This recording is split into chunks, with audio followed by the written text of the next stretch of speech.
శివాయ శివాయ నమః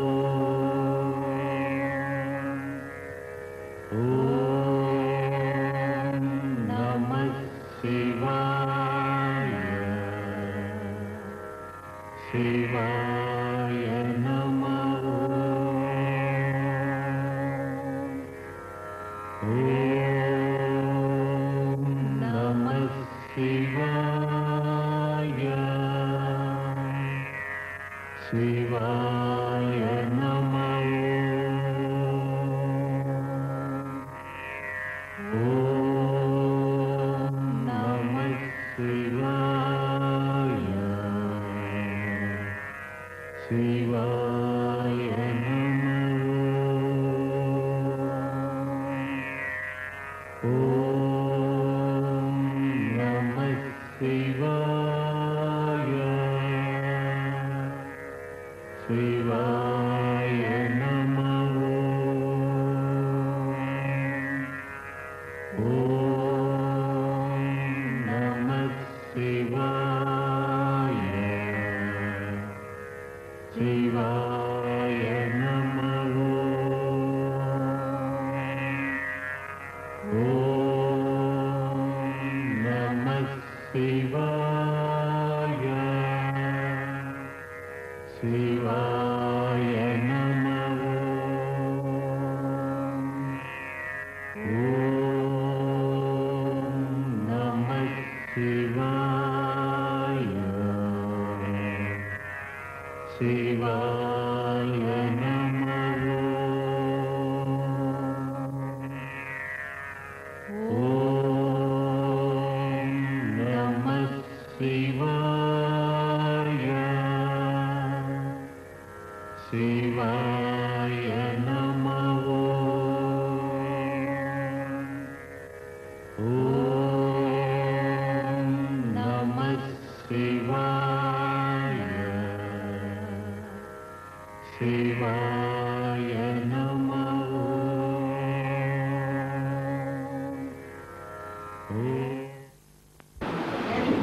దక్షిణ కాశీ అని ప్రసిద్ధికెక్కినటువంటి ఈ పుణ్యక్షేత్రంలో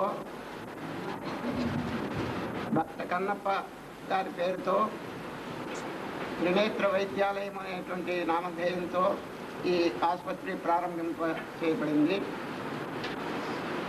మీరంతా ఈశ్వర దేవాలయం చూచుంటారు, కానీ కన్నప్ప గారి దేవాలయం ఇంకా పైన ఉన్నది. ఆ ఈశ్వర దేవాలయం కంటే పైన శిఖరం మీద ఉన్నది. ఆ కన్నప్ప గారి విగ్రహం ఈశ్వర విగ్రహానికి ఎదురుగుండానే ఉన్నది. కానీ పొద్దున్నే ప్రారంభించే ముందుగా కన్నప్ప గారికి ముందు హారతి ఇచ్చి తర్వాత ఈశ్వరునికి హారతి ఇస్తారు. ఇది ఒక సంప్రదాయం ఈ ఊర్లో. అది భక్తులకు ఎంత ప్రాముఖ్యత ఇచ్చింది మీరు బాగా అర్థం చేసుకోండి. ఆ దేవాలయం పైన ఉండటం, ముందుగా కన్నప్ప గారికి హారతి ఇవ్వటం, ఆ కన్నప్ప భక్తుల మీద ఎంత వాత్సల్యం ఉన్నదో భగవంతునికి మీరంతా ఆలోచించండి. అటువంటి తన 2 నేత్రములను ఆ పరమశివులకు సమర్పించినటువంటి ఆ మహాభక్తుని పేరుతో ఈ ఊళ్ళో ఒక సంస్థ ఉంటే బాగుందని చెప్పి బహుకాలం నుంచి నాకు అభిప్రాయం ఉన్నది. దైవికంగా అందరి యొక్క సహకారం చేత ఆ భక్త కన్నప్ప గారి పేరుతో ఇక్కడ ఈ కంటి ఆసుపత్రి ఏర్పాటు అయింది.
శివపారాయణాయ శోభనమూర్తయే నమో నారాయణాయ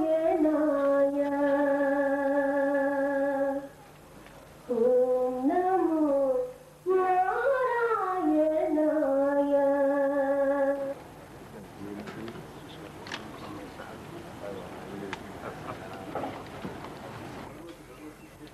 జస్టిస్ భాగవతి గారు 35cc రూల్ ప్రకారం 100% ఎగ్జంప్షన్ ఈ హాస్పిటల్ ఎవరెవరైతే ఇన్కమ్ ట్యాక్స్ ఎగ్జంప్షన్ ఎవరెవరైతే దీనికి నిధులు ఇస్తారో వారందరికీ కూడా 100% ఇన్కమ్ ట్యాక్స్ ఎగ్జంప్షన్ వచ్చేలాగా వారు చేయగలరని, మన స్వాముల వారి వైబ్రేషన్స్ వారికి వెళ్ళి మన అప్లై చేసిన కొద్ది రోజుల్లోనే సదవకాశం రాగలదని, దానివల్ల మన దేశంలో ఉన్న ప్రజలంతా కూడా ఔదార్యంగా డొనేషన్స్ ఇచ్చి ఇది ఒక 2000 బిడ్డల హాస్పిటల్ కావాలని భగవంతుని ప్రార్థించుకుంటూ ఈ సదవకాశం ఇచ్చిన ప్రశాంతత వెలువరిస్తూ ఉంటుంది. చక్కని వాతావరణం, కాళహస్తీశ్వరుని ఆలయ సమీపంలో మంచి వాతావరణం ఉన్నటువంటి ప్రదేశంలో పూజ్యులు విద్యాప్రకాశానందగిరి స్వాముల వారు ఒక కంటి వైద్యశాలను, అది కూడా ఉచితంగా సేవ చేసే వైద్యశాలను ఏర్పడతామని నిర్ణయం చేసి